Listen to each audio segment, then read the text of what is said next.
Hey everyone, in this video I want to talk a bit about change in the workplace. I'm certainly a big believer that change is a good thing. It certainly doesn't scare me. It's something that I actually enjoy and probably thrive on in a lot of cases. And I know for a lot of people it can be a bit of a scary thing. You know, they get set in their ways, they get used to doing things a particular way, following processes and things like that.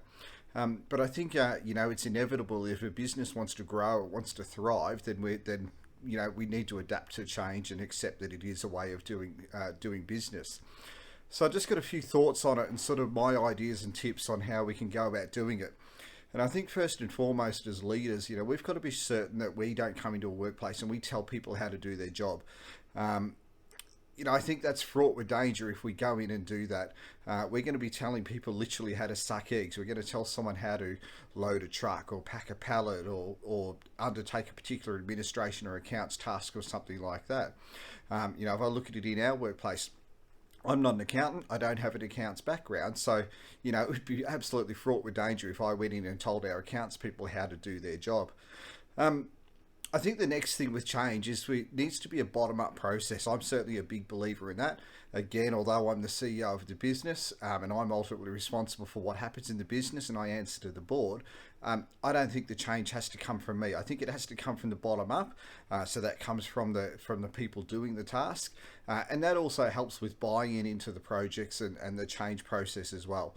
They can see what they're doing and what their input is and the fact that they're being heard.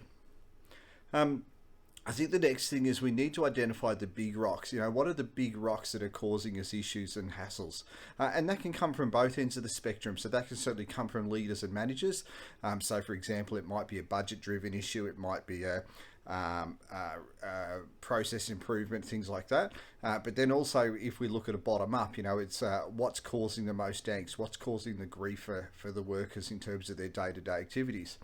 Again, if I put it back into the safety-wise realm, when I came here, we had very labour-intensive administration processes. So over the last couple of years, we've undertaken a lot of work and have automated a lot of our administration, automated online booking forms, automated attendance forms for our training courses, payment processes, things like that. For many businesses, that's probably business as usual, but that was a big step forward for us as a business to do that. And that's allowed us to focus on other areas. But they were our big rocks. They were things that were very, very time consuming and were being done multiple times a day and were distracting us from growing the business and doing other things. I think whenever we're going to do change, it needs to be visible. You need to make it visible to everyone that change is happening and that they are being heard, and be visible that they can see what's going to be happening and what our steps and processes are going to be to implement that change, and certainly what it looks like at the end. What's the end goal we're aiming for? I think the final thing there is we need to celebrate change. So when we actually do something and we've put in place processes and so forth that have made change and they've got a positive result, we need to celebrate it. We need to celebrate everyone's input that's been involved in that process. That's my thoughts on change. I'd love to hear your thoughts. As I said at the start, I think for many people it's a scary thing. I'd love to know, is it scary? Why is it scary? Why do we not do it? What have been some of the success stories, I should say, that we've had with change? I welcome your thoughts. Comment below.